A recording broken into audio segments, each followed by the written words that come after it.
j'ai vraiment clenché en une journée. Il y a aussi des gens stricts, là, je tiens à préciser. Vous allez pas être d'accord que je devrais inclure cette série-là. Allez YouTube, aujourd'hui je vous retrouve avec une vidéo en l'honneur de la fierté qui commence dans quelques jours. J'ai fait, il y a à peu près un an, mon coming out sur les réseaux sociaux, puis je me suis dit que c'était le moment parfait aussi pour vous faire une vidéo où je vous suggère les 8 séries que vous devez écouter ce Pride Month ou en général en 2022. Des bonnes séries LGBTQ+, que vous devez écouter. Pour que je décide d'inclure une série dans cette liste-là, il faut que je l'aille écouter et qu'il y ait un ou plusieurs personnages LGBTQ+, ainsi que des histoires qui ont un lien, qui ait de la représentation. Si jamais vous n'êtes pas d'accord avec le fait que j'ai mis une émission dans cette liste, vous pouvez me le dire dans les commentaires.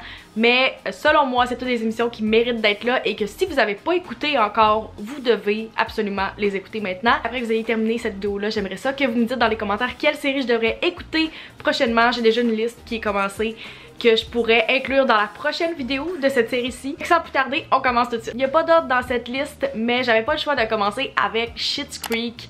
C'est tellement une bonne série. Je l'ai écoutée pour la première fois pendant le premier lockdown de la pandémie. Et depuis ce temps-là, ça fait 2 ans, je l'ai écouté au moins 3-4 fois minimum. C'est une série canadienne en plus et ça a été écrit par Dan Levy et son père qui joue dans la série aussi. Si vous l'avez pas écouté encore, je vous conseille à 1000%. Peut-être que ça a l'air de rien. Je l'ai conseillé à certains amis, puis il y en a qui se rendent au premier, deuxième épisode, puis sont comme « Ah, j'ai pas accroché ». Mais je vous le dis, ça devient meilleur plus la série avance. C'est déjà bon à la saison 1, mais c'est une série que chaque saison s'améliore. C'est incroyable. Il y a des belles histoires aussi, de la représentation, puis vous devez l'écouter avec votre famille, peu importe. C'est bon pour tout le monde dans la famille, puis c'est vraiment incroyable comme série, fait que je vous le conseille. Schitt's Creek est présentement disponible sur Netflix. Numéro 2, on a la série The Wilds qui vient officiellement de sortir sa 2e saison. Et c'est tellement une bonne série qui est un petit peu plus jeune aussi, mais un peu suspense avec de l'aventure. La saison 1 débute avec une gang de filles qui s'échouent sur une île déserte après un crash d'avion, puis il y a plein de mystères d'aventures. Il y a aussi des histoires de leur vie d'avant aussi, des histoires d'amour là-dedans, fait que c'est vraiment bon. Et je veux rien spoiler, mais il y a 2 des filles qui terminent ensemble dans la série, fait que c'est super bon. Les actrices sont toutes incroyables. J'ai vraiment clenché en une journée la saison 2 il y a quelques semaines quand ça a sorti.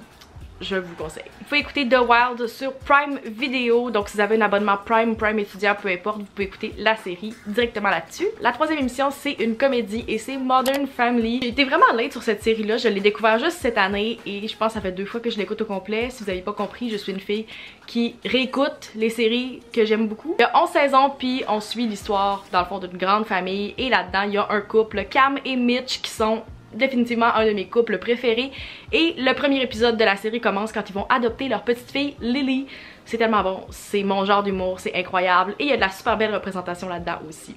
Fait que très bonne série qui est maintenant sur Disney+. Qui était sur Netflix, mais qui est maintenant sur Disney+. La 4e série, j'avais pas le choix d'inclure Sex Education, même si vous l'avez peut-être déjà écouté, même si vous l'avez pas écouté encore, c'est tellement une bonne série. Je pense qu'ils sont rendus à la 3e saison. C'est sur Netflix. Et c'est vraiment bon. Il y a tellement de représentations, mais pas juste un personnage. La série au complet est vraiment moderne, puis ça a été écrit pour une plus jeune génération, vraiment plus queer, puis il y a full représentation des gens asexuels, des gens gays, des gens bi, des gens pan.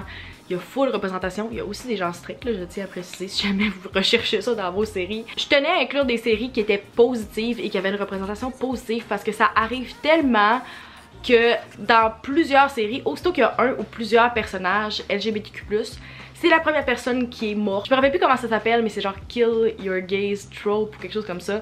Que c'est toujours les premiers personnages qui meurent ou qui arrivent de quoi de dramatique. Puis moi j'aime les séries où c'est juste léger, positif. La 5e série que je voulais inclure, c'est Euphoria, qui a 2 saisons et qui est en production de la 3e, si je me trompe pas, qui est sur HBO, mais au Canada c'est sur Crave. Vraiment une bonne série, c'est sûr que c'est un petit peu plus lourd, fait que si vous avez comme des problèmes à écouter, des choses qui sont un peu plus de party, des scènes un petit peu plus explicites aussi, c'est un petit peu plus dramatique, mais c'est super bien filmé, tous les choix musicaux sont super bons, fait que si vous n'avez pas encore écouté Euphoria, c'est sur Crave, très bon. La 6e série, j'en ai pas assez entendu parler, je comprends pas pourquoi, c'est pas tout le monde qui tripe sur cette série là, c'est The Sex Lives of College Girls, qui est sur Crave si je me trompe pas. Super bonne série que j'ai clenchée en 2 jours, tellement bon.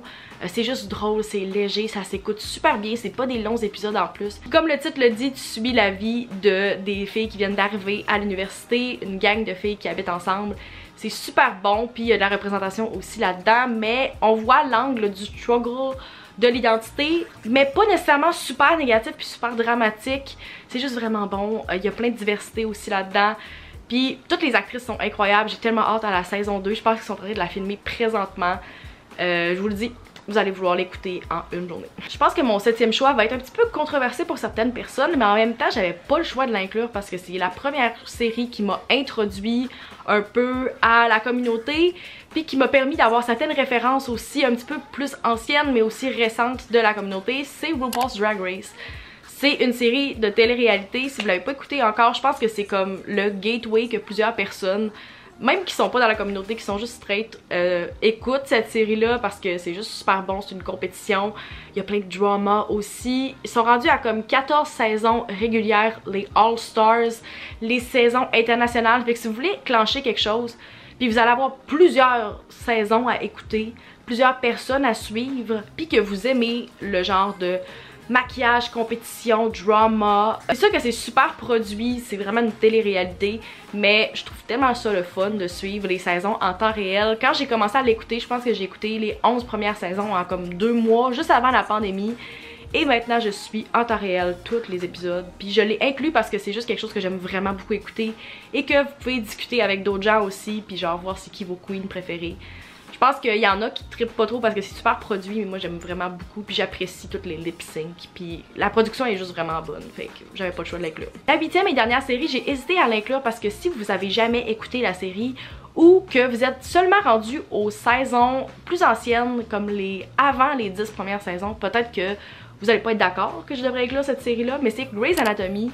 Moi je suis à jour, j'ai tous les épisodes d'écouter, ils sont à la saison 18 présentement, puis plus t'avances dans les saisons, plus il y a de la représentation, puis c'est de la belle représentation. Dans les saisons récentes, il y a des couples gays, il y a des personnes non binaires, genre, il y a vraiment beaucoup de représentation, puis ils trouvent ça super important de l'inclure, puis c'est tellement bien fait. C'est aussi avec de l'éducation, il y a des histoires de des patients aussi. Je pense que ça prend une couple de saisons au début avant d'avoir notre premier couple LGBTQ+. Je pense que la série a commencé en 2004-2005, fait que plus ça a avancé, plus la représentation a été ajoutée, puis plus c'était important, je pense, pour la créatrice de la série. C'est super bon. C'est sûr que si vous aimez les medical dramas, vous allez adorer Grey's Anatomy en général, mais le fait que maintenant il y a de plus en plus de représentation dans la série, ça me fait vraiment chaud au cœur, j'adore ça, puis c'est quelque chose que je trouve super important, qu'ils ont inclus, mais d'une très belle façon. C'est tout pour mon top 8 de séries que vous devez écouter cette année. Je sais, c'est clair que vous allez me laisser certaines séries que j'ai déjà en tête dans les commentaires, mais j'aimerais ça que vous me laissiez vos suggestions quand même. Je pense que c'est important, puis je veux vraiment découvrir le plus de séries possible, fait que vous me laisserez ça dans les commentaires. Mettez un like à la vidéo si vous aimez les séries LGBTQ+, abonnez-vous si c'est pas encore fait, et on se revoit dans ma prochaine vidéo. Bye!